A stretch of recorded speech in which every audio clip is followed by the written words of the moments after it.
Jamiatul Islamiyah Al-Hukumiyah Sumatera Asyamadiyah State Islamic University North Sumatra UI Sumatera Utara Pusat pengembangan iptek dan seni berlandaskan Quran dan Sunnah Pancasila Undang-Undang Dasar 45 menuju masyarakat sejahtera bersama UIN bangkitkan jiwa raga bersama harumkan Sumatera Utara bersama UIN jayakan Indonesia bersama bangun peradaban dunia Al-Jamiatul Islamiyah Al-Hukumiyah Sumatera Asyamadiyah State Islamic University Angkatan Sumatera UI Sumatera Utara Pusat pengembangan iptek dan seni berlandaskan Quran dan Sunnah Pancasila Undang-Undang Dasar 45 menuju masyarakat sejahtera bersama UIN bangkitkan jiwa raga bersama harumkan Sumatera Utara bersama UIN jayakan Indonesia bersama bangun peradaban dunia. Assalamualaikum warahmatullahi wabarakatuh. Alhamdulillahirabbil alamin wassalatu wassalamu ala asrofil anbiya'i wal mursalin wa ala alihi wa ashabihi rasulillahi ajma'in. Pertama-tama marilah kita panjatkan puji syukur kita kehadirat Allah Subhanahu wa taala di mana atas berkat rahmat dan karunia-Nya sehingga kita masih diberikan kesehatan sampai hari ini. Tak lupa pula sholawat berangkaikan salam kita hadiahkan kepada junjungan kita Nabi besar Muhammad Sallallahu Alaihi Wasallam. Semoga kita mendapatkan syafaatnya di yaumil akhir kelak. Kami dari kelompok 9 akan mempresentasikan makalah kami yang berjudul Karakteristik Hukum Islam. Baiklah, di sini saya akan membahas tentang tujuan pengundangan hukum Islam. Secara umum dapat dirumuskan bahwa tujuan hukum Islam itu sendiri adalah untuk kebahagiaan manusia baik di dunia maupun di akhirat kelak. Dengan jalan mengambil segala yang bermanfaat dan mencegah atau menolak yang mudarat, yaitu tidak berguna bagi hidup manusia, baik jasmani maupun rohani, individual dan sosial. Jika diteliti dari penjelasan-penjelasan usul fikih yang merupakan asas hukumnya, semua ajaran hukumnya mengarah kepada 3 aspek dasar, yaitu yang pertama, mendidik perorangan dan pribadi supaya menjadi sumber kebaikan bagi masyarakat dan jamaah, dan janganlah pribadi atau perorangan itu menjadi sumber malapetaka bagi masyarakat. Kedua, syariat ini bertujuan untuk menegakkan keadilan, baik keadilan di dalam lingkup jamaah Islamiyah atas dasar akidah dan sosial, maupun dengan keadilan non-muslim atas dasar hubungan sosial. Kemudian dalam syariat Islam adalah sasaran utama dalam setiap segi dan aspek.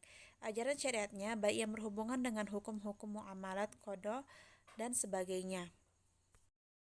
Yang ketiga, yang menjadi tujuan akhir dalam pengundangan hukum Islam dalam syara adalah kemaslahatan bagi manusia.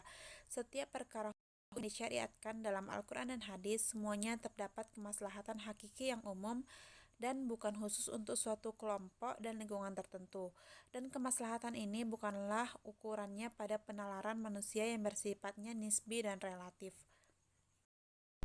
Dapat dipahami bahwa tujuan pengundangan hukum Islam dapat dilihat dari 2 segi, yakni segi pembuat hukum Islam yaitu Allah dan Rasul-Nya dengan tujuan untuk memenuhi kebutuhan hidup yang bersifat primer, sekunder, dan tersier atau daruriyah, hajiyah, dan tahsiniyah, dan dari segi manusia yang menjadi pelaku dan pelaksana hukum Islam tersebut. Dengan tujuan hukum Islam itu adalah untuk ditaati dan dilaksanakan oleh manusia dalam kehidupannya sehari-hari dengan cara mengambil yang bermanfaat dan mencegah atau menolak yang mudarat bagi kehidupannya. Pembahasan selanjutnya yaitu tentang sifat dan karakteristik hukum Islam. Yang pertama yaitu 1 sempurna. Menurut M. Hasbi Ash-Shiddiqi, salah satu ciri hukum Islam adalah takamul, yaitu lengkap, sempurna, dan bulat. Berkumpul padanya aneka pandangan hidup. Menurutnya, hukum Islam menghimpun segala sudut dan segi yang berbeda-beda di dalam suatu kesatuan.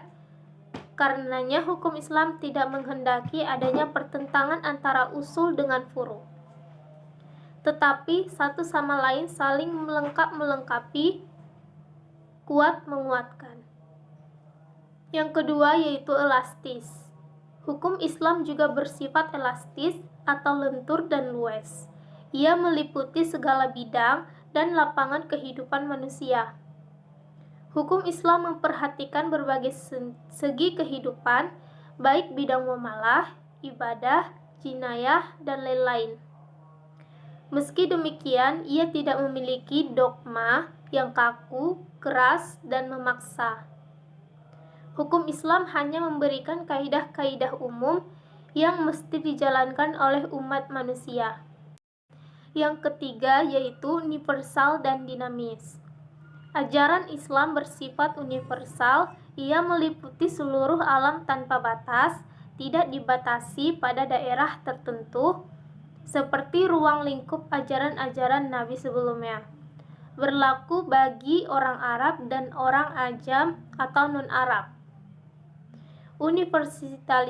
Universalitas hukum Islam ini sesuai dengan pemilik hukum itu sendiri, yang kekuasaan tidak terbatas. Di samping itu, hukum Islam mempunyai sifat yang dinamis atau cocok untuk setiap zaman. Hukum Islam memberikan kepada kemanusiaan sejumlah hukum yang positif yang dapat dipergunakan untuk segenap masa dan tempat. Dalam gerakannya, hukum Islam menyertai perkembangan manusia, mempunyai kaidah asyasiyah, yaitu ijtihad. Ijtihadlah yang akan menjawab segala tantangan masa, dapat memenuhi harapan zaman dengan tetap memelihara kepribadian dari nilai-nilai asasinya. Yang keempat yaitu sistematis. Arti dari pernyataan bahwa hukum Islam itu bersifat sistematis adalah bahwa hukum Islam itu mencerminkan sejumlah doktrin yang bertalian secara logis, saling berhubungan satu dengan lainnya. Dan yang kelima adalah hukum Islam bersifat ta'akuli dan ta'abudi. Sebagaimana dipahami bahwa syariat Islam mencakup bidang muamalah, bidang ibadah. Dalam bidang ibadah terkandung nilai-nilai ta'abudil gairu ma'kulah, al-makna atau irasional. Artinya, manusia tidak boleh beribadah kecuali dengan apa yang telah disyariatkan dalam bidang ini. Tidak ada pintu ijtihad bagi umat manusia. Sedangkan bidang muamalah di dalamnya terkandang nilai-nilai ta'akuli atau muakulah, al-mana atau rasional. Artinya, umat Islam dituntut untuk berijtihad guna membumikan ketentuan-ketentuan syariat tersebut. Dengan demikian, hukum Islam yang bersifat irasional, aturan-aturan hukum Islam itu sah atau baik, karena semata-mata eksistensi kebijakan yang terkandung di dalamnya, bukan karena rasionalitasnya. C. Implementasi hukum Islam dalam kehidupan. Berdasarkan analisis doktrin dan sifat hukum Islam, dapat dipahami bahwa tidak ada satupun unsur-unsur hukum Islam yang mengandung nilai negatif. Sebaliknya, pesan-pesan yang terkandung dalam Al-Quran dan hadis itu berniatkan satu hal yang sangat positif yang dirumuskan dalam Al-Quran yang rahmatan lil alamin, yaitu Islam menawarkan kesejahteraan dan kebahagiaan hidup yang hakiki secara universal kepada seluruh manusia, bukan kebahagiaan yang semua dan temporer. Hukum Islam adalah hukum Allah yang menciptakan alam semesta ini, termasuk manusia di dalamnya. Hukum dan pun meliputi semua ciptaannya. Ada yang jelas sebagaimana yang tersebut dalam Al-Quran, ada pula yang tersirat yang berisi dijani dalam Al-Quran dan hadis, serta hukum Allah yang tersirat di balik lafaz Al-Quran dan hadis. Itulah manusia yang memenuhi syarat berperan tanpa batas mengikuti dan mengarahkan perkembangan masyarakat, menemukan hukum dan mengamali berbagai masalah yang timbul sebagai akibat perkembangan ilmu dan teknologi yang diciptakannya. Dengan sifat dan karakteristik hukum Islam, maka hukum dari ajaran Al-Quran itu mempunyai kekuatan sendiri yang tidak sepenuhnya tergantung pada Al-Quran, suatu kekuasaan yang saya dengan sifat dan karakteristik hukum Islam, maka hukum dari ajaran Al-Quran itu mempunyai kekuatan sendiri yang tidak sepenuhnya tergantung pada adanya suatu kekuatan sebagai kekuatan pemaksa atau dari luar hukum itu. Jadi hukum yang diajarkan Al-Quran berkembang terus dari masa ke masa melalui jalur ilmu. Seandainya hukum yang diajarkan Al-Quran itu tergantung pada suatu kekuasaan, maka sudah lama jenis hukum itu terkubur dalam perut sejarah, karena itu diketahui betapa upaya dari kekuasaan yang mampu menaklukkan wilayah-wilayah Islam dan umatnya, serta upaya melukidasi budaya dan hukumnya. Tapi ternyata hukum Islam dari ajaran Al-Quran ia dapat memperlihatkan daya tahannya yang ampuh. Ia tetap bertahan, bahkan berkembang dalam bentuk baru melalui proses taknin, dirumuskan menjadi hukum positif melalui jurisprudensi, bahkan dibentuk melalui perundang-undangan. Di Indonesia misalnya bentuk perundang-undangan tersebut. Implementasi hukum Islam dalam kehidupan akan berjalan terus, sekalipun melalui pasang surut dan penetapannya. Karena memang demikian hukum sejarah dalam situlah sendiri dan bidang yang menyangkut sosial kemasyarakatan lebih banyak mendominasi perkembangan itu. Perkembangan bidang fikihnya yang merumuskan hukum sosial kemasyarakatan itu sangat berjasa dalam